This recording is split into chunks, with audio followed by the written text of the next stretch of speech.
O poder do hábito.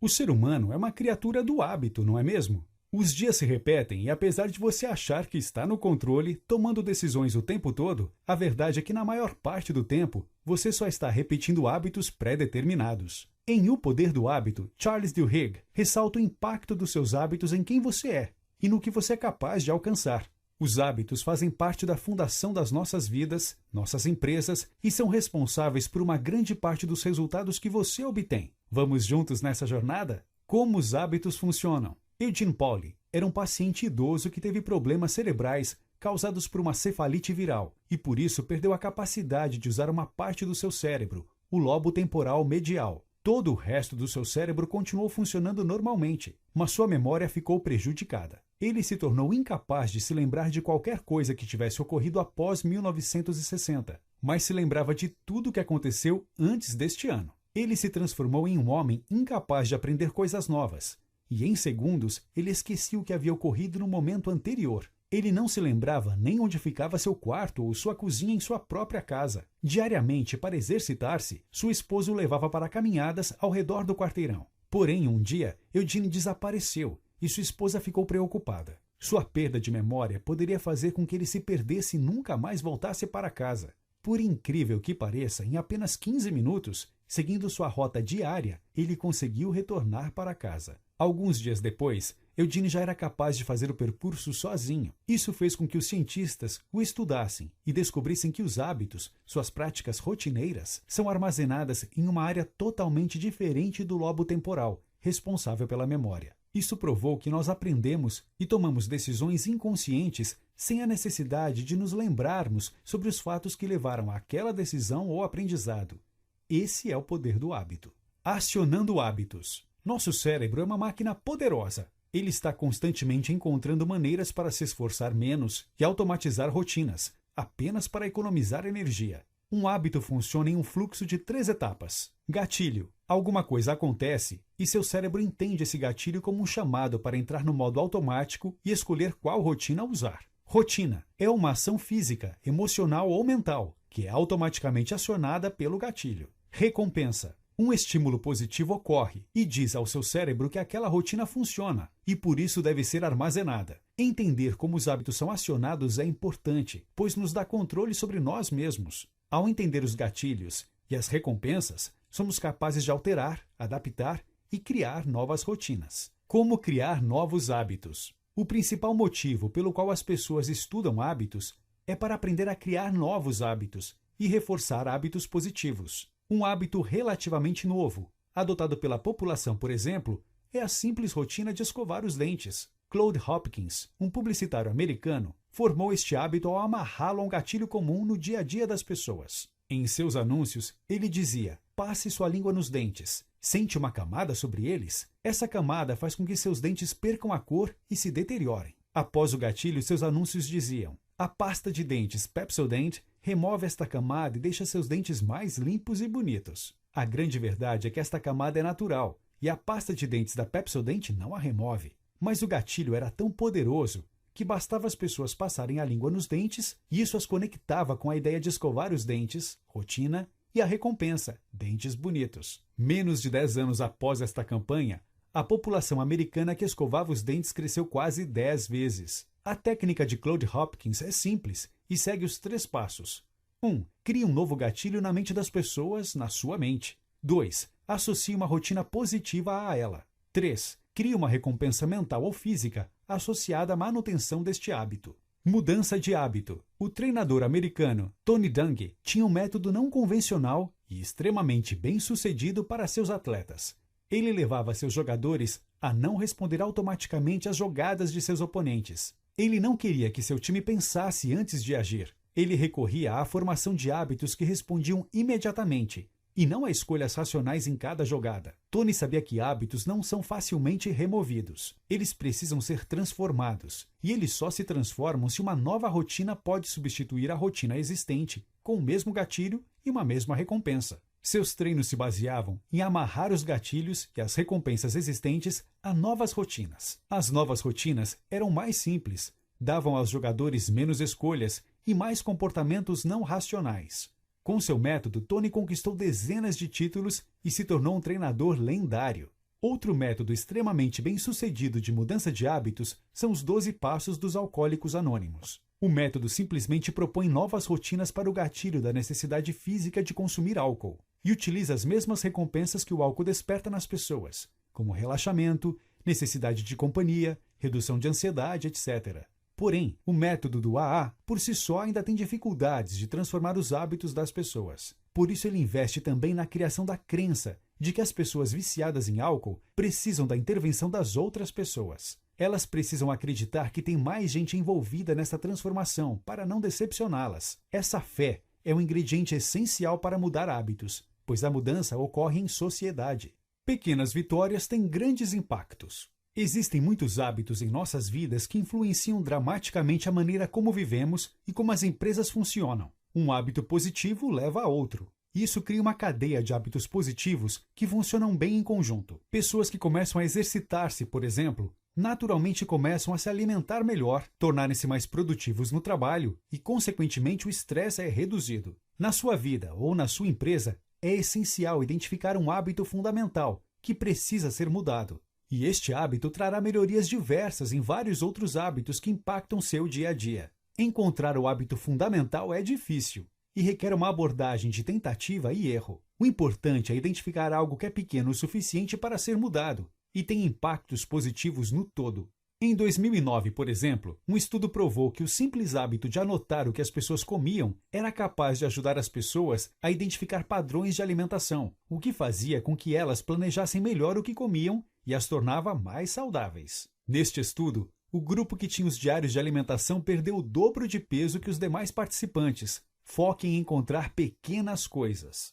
O papel da força de vontade. Cientistas já provaram que a força de vontade é um ingrediente fundamental para o sucesso, com muito mais impacto que a inteligência da pessoa. Isso foi provado em um experimento chamado de teste do marshmallow. Um doce era colocado na frente das crianças, e aquelas que resistissem à tentação de comê-lo por 15 minutos ganhariam outro. O resultado é impressionante. Crianças que conseguiram esperar para ganhar o segundo marshmallow obtiveram as maiores notas nos testes finais do ensino médio, maior taxa de acesso à universidade e melhor desempenho acadêmico. Porém, o ser humano tem um estoque limitado de força de vontade e ele também precisa ser exercitado. Quando desenvolvemos nossa capacidade de adiar a recompensa através do treinamento da força de vontade, ampliamos nosso estoque e nos tornamos capazes de realizar mais. Como líderes criam hábitos? Todas as empresas têm hábitos institucionais, que são repetidos diariamente por seus membros. Apesar de uma empresa acreditar que toma decisões planejadas no dia a dia, a verdade é que existe uma máquina de rotinas que levam às decisões da organização.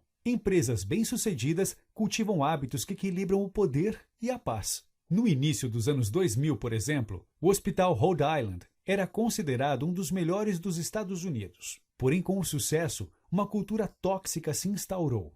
Médicos tratavam mal as enfermeiras. Isso levava a maus tratos aos pacientes e erros médicos. O executivo responsável pela qualidade do hospital tomou ações simples que mudaram completamente a cultura do hospital. Apenas instalando câmeras nos consultórios, checklists de conferência para várias situações e um sistema de avaliações, permitiu que as enfermeiras prevenissem erros operacionais e quaisquer maus tratos. Essas medidas simples formaram novos hábitos que fizeram com que o hospital recuperasse sua autoridade e ganhasse diversos prêmios de qualidade. Como as corporações manipulam hábitos? Nos últimos anos, com o advento da internet e da computação, as empresas passaram a ser capazes de capturarem um alto volume de dados sobre os hábitos dos consumidores para predizer suas ações, novos produtos e demandas do mercado.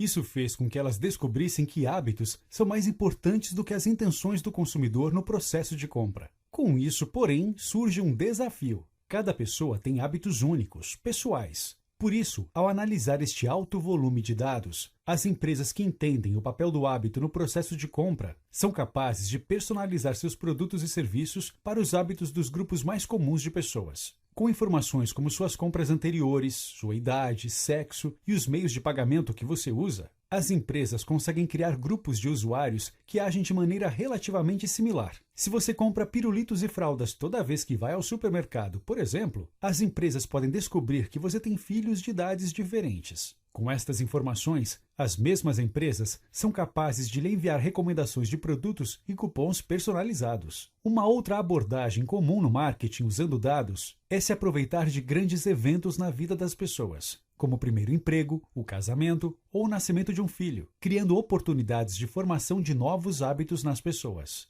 Você precisa entender que as empresas acompanham seus hábitos e os usam como iscas e gatilhos para a manipulação dos seus padrões de consumo, e estar pronto para resistir a ofertas que se aproveitem disso. O hábito e a sociedade, criando movimentos. Em tempos de segregação racial nos Estados Unidos, uma história se destaca. Rosa Parks, uma mulher negra, desafiou o sistema e se assentou na parte branca do ônibus, que era dividido entre brancos e negros. E ela começou uma grande onda que culminou com o fim desta segregação através deste simples, mas poderoso gesto. Ela foi presa e quase imediatamente grupos começaram a distribuir panfletos e fazer um boicote ao sistema de transportes. O boicote se tornou um novo hábito da comunidade, gerou protestos e, eventualmente, a necessidade do Ato dos Direitos Civis de 1964 nos Estados Unidos. Rosa não foi a primeira pessoa a fazer isso, mas este também não foi apenas um ato desafiando o sistema. Ela tinha laços e amigos em sua comunidade. Os comportamentos que ocorrem sem planejamento racional, como o que ocorreu com Rosa, são muitas vezes os pilares das grandes mudanças na sociedade. Movimentos como este acontecem pois existem hábitos relacionados ao grupo de amigos, vizinhos e grupos com relação a uma causa. A ação de Rosa cresceu, pois foi adotada pela comunidade e as pessoas queriam demonstrar uma nova identidade e participar de um grupo que se unia através do desejo pelos direitos civis. O poder dos laços fracos explicam como um protesto pode deixar de ser apenas algo de um grupo de amigos e se tornar um movimento social forte. Convencer milhares de pessoas a buscar um mesmo objetivo é difícil, mas usar a ligação entre as pessoas para criar uma pressão de companheiros tende a funcionar para mudar os hábitos de uma sociedade. Somos responsáveis por nossos hábitos? Em 2010, um pesquisador de neurociência descobriu algo fascinante ao fazer exames de ressonância magnética, comparando cérebros de viciados em jogos de azar com jogadores casuais. Quando viam as máquinas de cassino rodando, o cérebro dos viciados sempre reagia com uma sensação de vitória, mesmo quando eles perdiam, enquanto os jogadores casuais registravam corretamente suas perdas na memória. Esse é um ponto-chave na formação de hábitos. Quando o viciado se recompensa em uma situação de derrota, isso cria um círculo vicioso que leva a mais jogadas e a maiores perdas. Os jogadores casuais só registram a recompensa quando param de jogar e isso evita a perda de dinheiro. Charles se pergunta sobre a moralidade disso. É correto formar hábitos que destroem a vida das pessoas? O jogador viciado é responsável pelas suas más decisões? Apesar do questionamento moral e de sermos incapazes de julgar de quem é a culpa, para Charles, uma vez que você entende que o hábito existe, você tem a habilidade de mudá-lo. Mudança de hábito, um guia prático. Uma vez que somos capazes de compreender o papel dos hábitos em nossas vidas, nosso principal desafio é transformá-los de acordo com nossa vontade. Siga estes passos para formar hábitos saudáveis. 1. Identifique a rotina. Apesar de nem sempre ela ser óbvia e muitas vezes inconsciente, o importante é que você seja capaz de analisar seus comportamentos, se perguntar os motivos e planejar como mudá-los. Identifique o que você quer mudar antes de ir para o segundo passo. 2. Experimente recompensas diferentes. Se você não consegue trocar rotinas ruins por novas rotinas, é preciso jogar com as recompensas. Se você está comendo comidas ruins e se alimentando de forma nada saudável antes de dormir, por exemplo, você deve substituir a recompensa desta rotina. Substitua a comida por um lanche saudável ou apenas descanse por alguns minutos. Depois disso, ligue um cronômetro, aguarde 15 minutos e pergunte-se se você ainda sente a mesma vontade de comer fast food. Se sim, você ainda não identificou o gatilho do hábito. Experimente recompensas diferentes, até que você descubra qual gatilho aciona aquele mau hábito. Se por acaso, neste exemplo, o gatilho era sua fome, entenda que você pode superar a fome comendo coisas diferentes como o lanche saudável. Se o gatilho deste hábito é cansaço, tire alguns minutos para descansar. 3. Isole o gatilho. Se você sabe qual recompensa satisfaz aquele gatilho, ainda é necessário entender o gatilho mais a fundo. Os gatilhos mais comuns tendem a ser sempre relacionados a 5 categorias principais. Um lugar, onde você se encontra quando surge a rotina. Um horário. Quando surge esta rotina? Um estado emocional. Como você se sente quando surge esta rotina? Outras pessoas. Com quem você está quando ela aparece? Uma próxima ação clara. Quando você tem algo a fazer e a rotina é acionada. Se você tem um hábito que precisa eliminar, anote os lugares, horários, sentimentos, com quem você está e quais os próximos passos antes daquela rotina aparecer. Depois de algumas repetições, você começará a entender o padrão. 4. Crie um plano. Uma vez que você entendeu os 3 principais componentes do hábito, fica fácil planejar uma nova rotina que lhe traz a mesma recompensa para o mesmo hábito. Fique alerta até que o gatilho apareça e haja de acordo com o plano. Se funcionar e você tiver a força de vontade para repetir este novo condicionamento sempre, você será capaz de transformar seus hábitos. Notas finais. Hábitos ditam muito das suas atividades e dizem muito sobre quem você é. Entendê-los é o primeiro passo para ser capaz de transformar sua vida, sua produtividade e seus resultados nos negócios. Você se torna melhor naquilo que você repete constantemente, e isso são seus hábitos. Trabalhe para conhecer a si mesmo, transforme-se e exercite sua força de vontade para se tornar uma pessoa com um grande autocontrole.